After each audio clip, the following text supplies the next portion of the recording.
Yeah, baby. What's up, everybody? WTF Joe here. Wanted to stop and tell you guys, Merry Christmas. Boy, what a wonderful year we've had, right? Man, what a great way to just cap off this great, fantastic year by just sending everybody a Merry Christmas. Listen, this year's been pretty rough, guys, especially if you've been alive at all during 2020. It's if you fit that description, then you know what I mean. So yeah. Anyways, figured I'd show you guys something. I'm getting ready to walk out the door for the day. I'm packing some things to take with me. Some of them I may not come back with, so I thought I better show them to the guys, right? So let's take a look. Check it out. This is my AK47. And this is an Egyptian Maadi is what this is. So it is a it's just about as close as you can get to a Russian AK without having a Russian AK. So the story with these Egyptians was that you hear it quite often, and that is that these were made on the same tooling, on the same equipment, on the same machinery, with the same exact parts as the Russians, okay?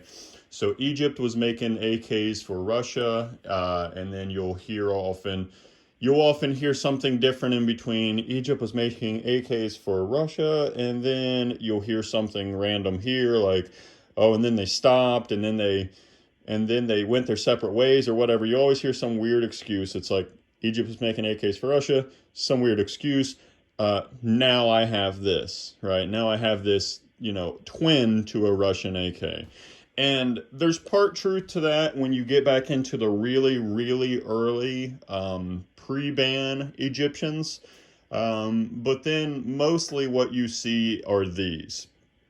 The pre-bans, the ones that actually did get made on the same exact tooling and equipment with the same exact parts, etc. It's kind of like they went to stop the machine and some more trickled out, right? Like there were a few more that were made almost basically identical to the Russian AKs.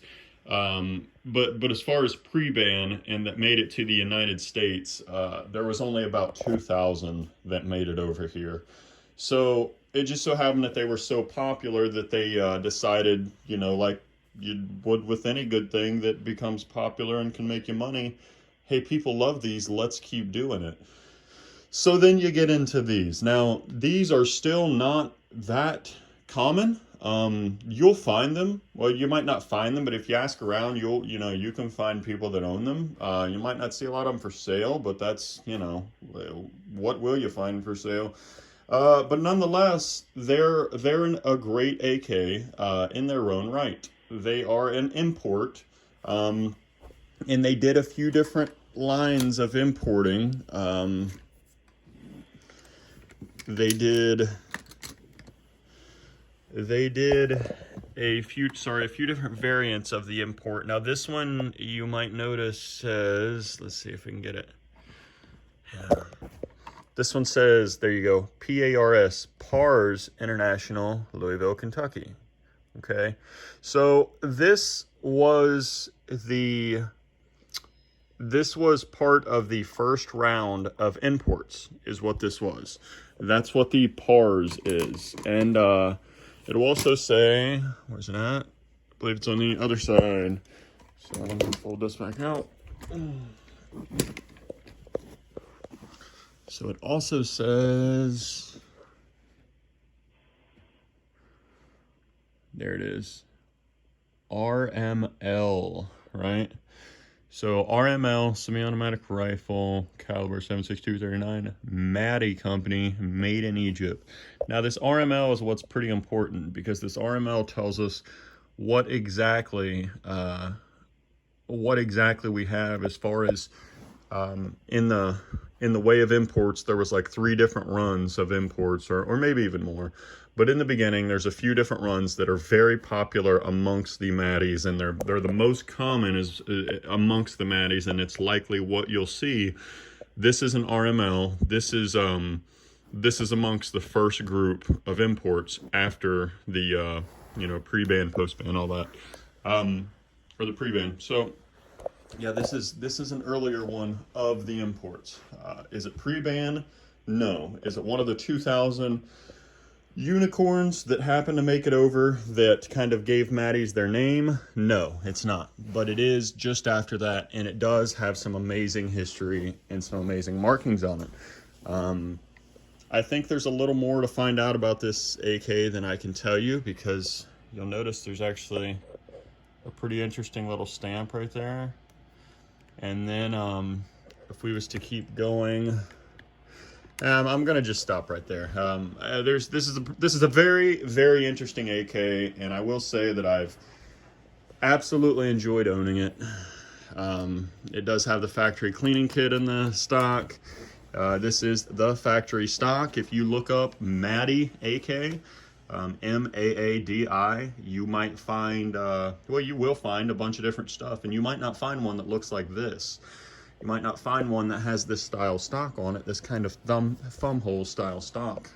However, this is a factory stock for certain Maadis. So if you do a little bit of research, you'll see that there's going to be like RMLs, which is like this, RPMs, which is slightly later than this, and you'll see that some of the variations of that are that like the RML, like this, came in both a 16 and 20 inch barrel, and then the RPMs came in only like 16 inch or 16 and a half. I might be misquoting that. Nonetheless, it's 16 or 16 and a half wherever I've said that during this. And yeah, and so that's, again, that's one difference. There's certainly quality differences in the receivers depending on which ones you get. If you get a really early one, one of those couple thousand unicorns that happen to make it over pre-ban, then your receiver is one. Okay, so yeah, so your receiver is one that it was a military grade receiver. They were made to run fully automatic fire rates, and for that reason, those are extremely popular weapons. Those are really sought after rifles. I suggest you look into them a little bit. If you haven't heard of them, it's one of those things. It's about like the Romanian PSO. I was really tickled to get that. Hadn't really heard of it before I did get one. But again, I'm not really that into this kind of stuff because, well, this kind of stuff's pretty hard to find, right? I've had this for a few months. I'm enjoying it quite nicely. It did not come with the Pro Mag drum on it. That's just something that I happened to pick up the other night at a show. And I'll take that off there. It's not very purist-like of me there, is it? Nonetheless, yeah, Maadi AK. If you guys ever get the chance to pick one up, do it. Absolutely do it. You can't go wrong with a Maadi. If you're just wanting to shoot it and enjoy it, then I suggest you definitely get it. You know, I could go and show you guys all the numbers and everything because it's pretty interesting. This is a numbers matching Maadi, which makes sense. Anyways, I'm gonna hop off here. I've got to get out of here and get to work, but I'm probably gonna need my other hand just to get this bolt back in. Yeah, anyways, I've got to get back. I've got to get out of here and get on the road and get to work. It's nearly daylight now. But yeah, just wanted to show you guys this Maadi AK, and there's a reason I kind of showed it to you the way I did, and that we're not out back, and that it's right before I go to work, and all those things. But we'll save that discussion for another day, I guess. Come on. I'm trying to hammer this on here, but how incredibly painstaking was that? I mean, watching me hammer fist the back of the AK trying to get the damn dust cover on. Ugh. I realized I didn't upload that video, and I haven't uploaded for a while, so I just figured, hey, give you guys something to kick off the new year. Not much. When is it? My channel sucks. My videos are pretty junky.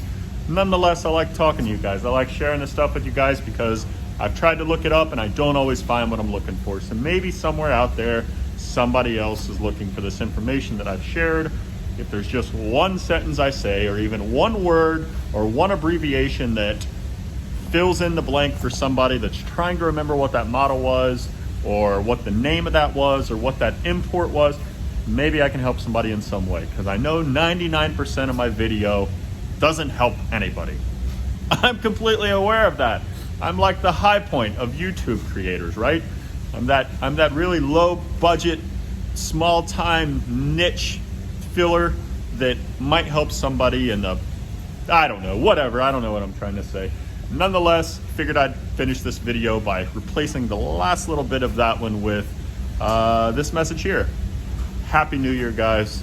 Thank you guys for watching my videos. Thank you guys for stopping by, leaving a comment, leaving a thumbs up or down, whatever you want to do. I appreciate it all. The engagement, the participation, and the information that you guys share commonly. Got a couple new things lately. Can't wait to show you guys.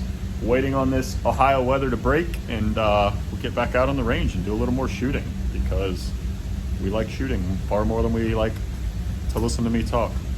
At least that makes one of us. Anyways, you guys have a great day. Happy New Year. Let's hope this one's better than last. Certainly it has to be. We got to get this month out of the way. This is a very, very important month for us here in the United States and for everyone else in the world. I think you guys know why. Nonetheless, we won't go there. You guys have a great day. Have a great January. We'll see you later.